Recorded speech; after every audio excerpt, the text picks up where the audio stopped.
Welcome back to another episode of Problems with the MTA. Problems with the MTA. What do I want to talk about today? I want to speak about vehicle time. I want to direct this to a union leader who actually calls me, answers my questions. When I was out on comp, he called me twice a month. Sorry, Donald, that I'm about to mention something that I'm about to mention. Even on the day that his dad passed, he gave me a call because I was texting him so much.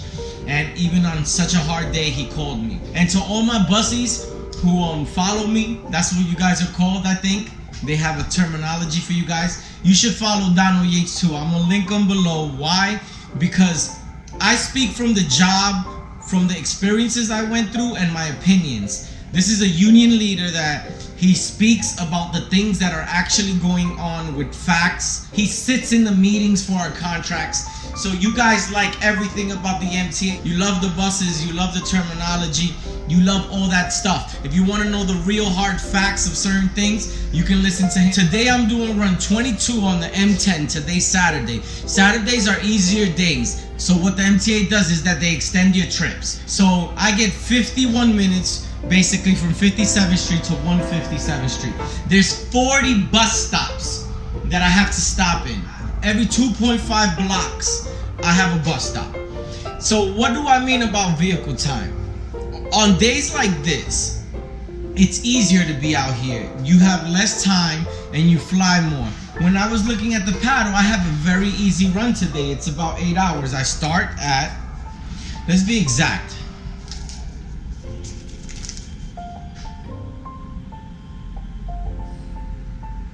I'm driving for 5 hours and 21 minutes, it said, but I've been late to every end of the line. So let's throw another 39 minutes, just so we can round it to 6 hours of vehicle time. Even if you don't round it to 6 hours of vehicle time, it shows that I'm on this board like 75. I want everybody in the MTA to look at their paddle and look how long that they're driving, and then remember how many minutes they were late. This is something that we have to address. No bus operator should be driving for 75% of his day, every day. I think that the union and us as a whole have to address vehicle time. And people say, oh, but your job is easy, you're driving. When I'm stopped at a light, I have to look to the left, look to the right, look for bikers. You don't know what it is when somebody jumps in front of you and you almost kill them. You don't know what it is when a cab cuts in front of you. You don't know what it is to take a wide turn. You don't know what it is to drive lower than 25 miles per hour. But these paddles, meaning the schedule, has us running like we're supposed to run at 35 miles per hour. I really want this to be addressed. Everything we always want to address is money. So first of all, we're underpaid for cost of living. If you check it out, the numbers don't make sense. The contracts haven't been the best. Even though the bus operators have gotten the best contract out of the whole MTA. But vehicle time is something that is dangerous to your health. We're always fighting for this money, but you're not paying attention of how long you're in that seat. When you go on a long trip to China, to Johannesburg, they advise you to get off the seat every hour to hour and 15 minutes. That means that if you're in a plane for 18 hours, you should be getting up like 16, 17 times. Vehicle time is something that, without you knowing, kills you, causes cysts, causes blood clots. The day the MTA wants to take away money from us and knock down those 72-hour runs and those 60-hour runs, you know how they're gonna do it? It's something called the 8-hour rule. The 8-hour rule is not supposed to be 8 hours. We should have more time than 8 hours from one shift to another.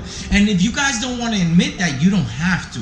The day they're gonna want to knock down runs, they're gonna implement a 10-hour rule. They're never even gonna go to a 9-hour rule. And then they're gonna take away all our money on our runs. So if we fight for vehicle time and 60% of driving time only vehicle time driving, that means that we will make things easier for us. Even when they knock down the money, the day that they're gonna, because that's what's happening. You see, they've added machines and they've taken people from the tolls. You know, you've seen what the MTA has done. What I'm saying is, if we fight for vehicle time and make it like a law, or find out a study that it's not safe to be behind the wheel that long, and they knock it down to 60%, and we get an hour lunch. That right there will make our runs easier, our days easier. And then you guys who love to work, you could do doubles like nothing. And then you can actually work 7 days a week because you already do. The thing that is most important to is your health. Yo, imagine you die. Can your wife pay your mortgage? Because you guys always think about the money that you need to make, but can your kids take care of that mortgage? Are your bills covered? Vehicle time is important. It's more important that you're on this earth than you make this money. And another thing I want to talk about is, and this is really quick, I'll get it into another day, we shouldn't have any swings lower than 1 hour. Everybody in their job gets 1 hour lunch. And people who work 9 to 5, sitting at desks, we're actually driving and we get 35-minute lunches. Unacceptable. But every run should have at least 1 hour built into it with pay. This is something we'll talk about in another problems with the MTA. This is more not a problem with the MTA. This is a problem with us, with me, with you. And Donald, I addressed this video to you because you actually answer questions. You're not like a lot of these union members. You should be getting to your meetings. You should know these things. If I don't know, answer my questions. I don't know. You know why? Because some of us just don't care, and we only care when the contract comes up, and we only care when it has something to do with pay, or when we got a bad contract. We think that's when we want to state our opinions. And I understand that, and we are hypocrites, yes.